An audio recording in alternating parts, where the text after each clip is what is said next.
Hobbes' Political Philosophy, Key Concepts. Thomas Hobbes was an English philosopher, scientist, and historian, best known for his political philosophy, especially as articulated in his masterpiece published in 1651, titled The Leviathan. He was born on April 5, 1588, in Wiltshire, England. It is important to note that Hobbes viewed government primarily as a device for ensuring collective security, and political authority is justified by a hypothetical social contract among the many that vests in a sovereign person or entity the responsibility for the safety and well-being of all. Hobbes presented his political philosophy in different forms for different audiences. For example, his famous work titled De Cive, or On the Citizen, shows his theory in what he regarded as its most scientific form. Unlike his book, The Elements of Law, which was composed in English for English parliamentarians, and which was written with local political challenges to Charles I in mind, De Cive was a Latin work for an audience of continental savants who were interested in the new science, that is, the sort of science that did not appeal to the authority of the ancients, but approached various problems with fresh principles of explanation. De Cive's break from the ancient authority par excellence, particularly Aristotle, could not have been more loudly advertised. After only a few paragraphs, Hobbes rejects one of the most famous theses of Aristotle's Politics, namely, that human beings are naturally suited to life in a polis, and do not fully realize their natures until they exercise the role of citizen. Hobbes turns Aristotle's claim on its head. Human beings, Hobbes insists, are by nature unsuited to political life. They naturally denigrate and compete with each other, are very easily swayed by the rhetoric of ambitious persons, and think much more highly of themselves than of other people. In short, their passions magnify the value they place on their own interests, especially their near-term interests. At the same time, most people, in pursuing their own interests, do not have the ability to prevail over competitors. Nor can they appeal to some natural common standard of behavior that everyone will feel obliged to abide by. There is no natural self-restraint, even when human beings are moderate in their appetites, for a ruthless and bloodthirsty few can make even the moderate feel forced to take violent preemptive action in order to avoid losing everything. The self-restraint even of the moderate, then, easily turns into aggression. In other words, no human being is above aggression and the anarchy, that is, chaos, that goes with it. For Hobbes, therefore, war comes more naturally to human beings than political order. Indeed, political order is possible only when human beings abandon their natural condition of judging and pursuing what seems best to each, and delegate this judgment to someone else. This delegation is effected when the many contract together to submit to a sovereign in return for physical safety and a modicum of well-being. Each of the many in effect says to the other, I transfer my right of governing myself to X, the sovereign, if you do too. And the transfer is collectively entered into only on the understanding that it makes one less of a target of attack or dispossession than one would be in one's natural state. Although Hobbes did not assume that there was ever a real historical event in which a mutual promise was made to delegate self-government to a sovereign, he claimed that the best way to understand the state was to conceive of it as having resulted from such an agreement. Hence, the idea of the social contract as a central concept in Hobbes's political philosophy. In Hobbes's social contract, people trade liberty for safety.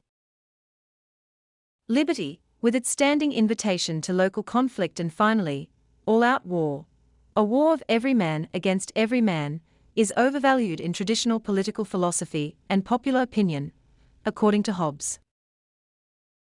Hence, for Hobbes, it is better for people to transfer the right of governing themselves to the sovereign.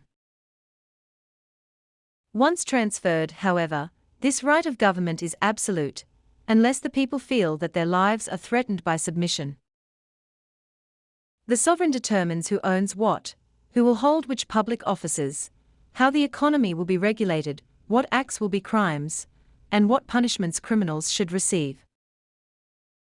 The sovereign, therefore, is the supreme commander of the army, supreme interpreter of law, and supreme interpreter of scripture, with authority over any national church.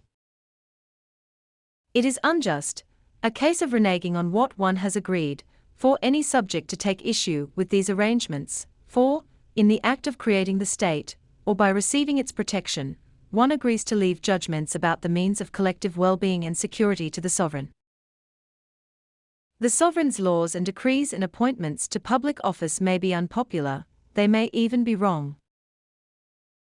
But unless the sovereign fails so utterly that subjects feel that their condition would be no worse in the free-for-all outside the state, for Hobbes, it is better for the subjects to endure the sovereign's rule. It is better both prudentially and morally. Because no one can prudently welcome a greater risk of death, no one can prudently prefer total liberty to submission. Total liberty invites war, and submission is the best insurance against war.